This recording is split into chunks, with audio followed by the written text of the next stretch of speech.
Hola a todos los alumnos del espacio de trabajo social 1. Ya estamos terminando nosotros la unidad 4 con estos contenidos que tienen que ver con distinciones en cuanto a lo que es comunidad de otras agrupaciones humanas. Ahora vamos a ver un material de Anderek donde ustedes van a encontrar diferencias importantes en cuanto a la definición de comunidad, de vecindad, agrupamientos humanos que tienen que ver quizás con la historia, un poco de cómo se fueron definiendo distintos agrupamientos en relación a qué diferencias, a la masa poblacional, a la ubicación de estos grupos humanos, y también finalmente lo que es el municipio, para terminar después con lo de comisión vecinal, que es todo un tema muy importante para ustedes que van a llevar a la práctica el año próximo. Entonces ahora yo voy a compartir con ustedes un PowerPoint sobre el tema, para terminar con estos contenidos que tienen que ver con diferencias en aspectos teóricos más que nada, en cuanto a la definición de comunidad y sus diferencias con otros conceptos. Aquí lo importante de este autor es que va a definir comunidad, primero desde dónde proviene este término de la comunidad, desde el latín, que ya lo habían visto ustedes en un principio, que significa hombres conviviendo juntos en un espacio, compartiendo algo, convivencia, comunicación, unidad.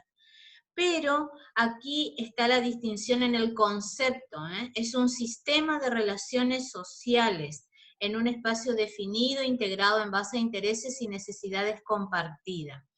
Más allá de los conceptos que hasta ahora nosotros veníamos desarrollando de Anderek, acá les va a distinguir en cuanto a sistema de relaciones. También menciona lo del espacio, menciona los intereses y las necesidades, pero resalta el espacio y las interacciones como dos elementos esenciales y comunes para poder definir lo que es comunidad, ¿sí? Este espacio tiene que ver no con el espacio geográfico solamente, sino que tiene que ver con la ocupación y la coexistencia en ese lugar. En cuanto no solamente a la delimitación del espacio físico, sino también a la permanencia en ese espacio donde se lleva a cabo la vida cotidiana o la vida diaria de esta comunidad, donde debe existir la interacción y la conciencia de que comparten no solamente necesidades, sino también intereses comunes, más allá de las áreas geográficas o de la delimitación, para poder definir comunidad. En un segundo momento, aquí les va a definir qué son los agrupamientos humanos. ¿Por qué nos interesa a nosotros definir qué son los agrupamientos humanos? Porque en cuanto a estos conceptos, ustedes tienen que poder distinguir, que tiene que ver un poco con la historia y cómo se fueron definiendo estos agrupamientos poblacionales. Y qué diferencias mantenían entre ellos, que quizás hoy en día encontramos algunos de estos agrupamientos, sobre todo en el interior de la provincia o en algunas provincias donde están más segmentados los agrupamientos humanos. Los agrupamientos humanos aquí les da una definición, núcleos poblacionales, que de acuerdo a las funciones que realizan estos agrupamientos, se van instalando en los espacios y van teniendo un número de habitantes que tiene que ver con la actividad económica, sobre todo, que desempeñan o desarrollan en estos espacios. Y aquí comienza el primer agrupamiento, la colonia. También ustedes escucharán o habrán estudiado en la historia argentina cómo se ha ido colonizando las tierras, la ocupación de las tierras en todo lo que es la distribución de la población.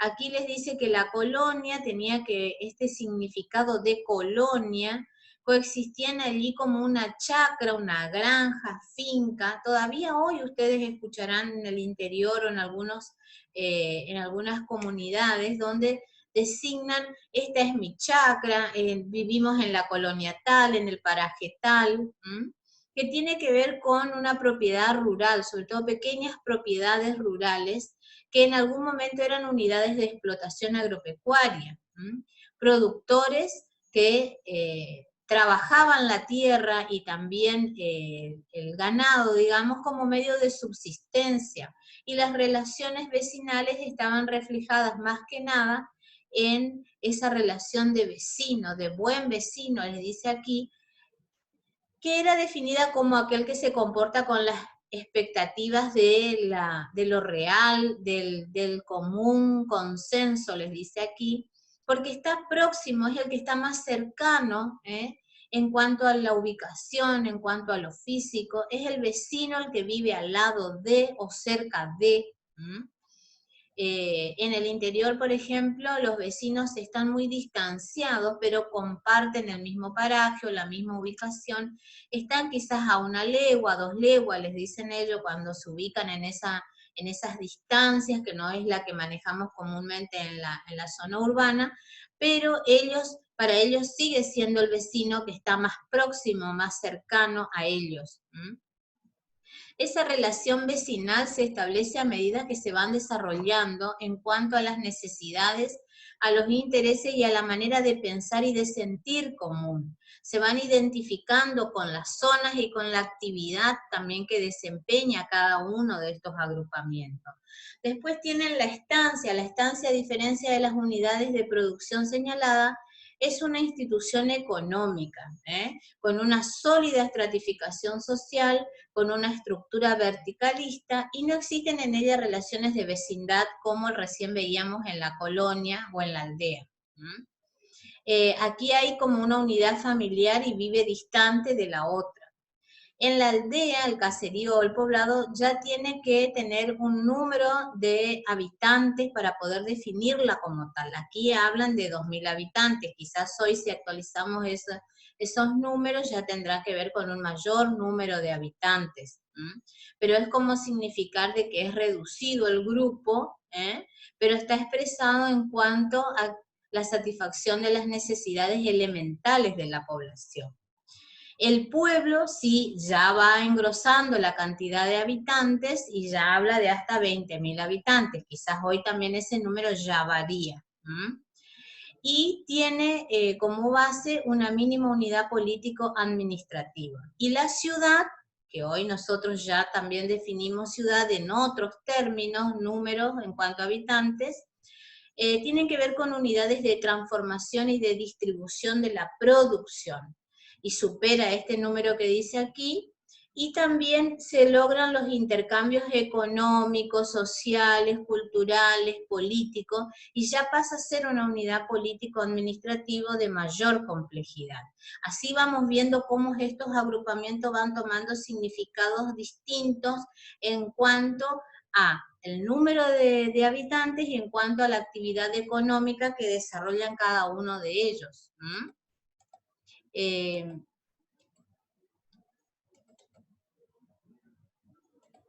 Aquí les cuento un poco históricamente que estas ciudades se fueron conformando como burgos o villas, con un centro en el que se concentra el ámbito de la decisión política.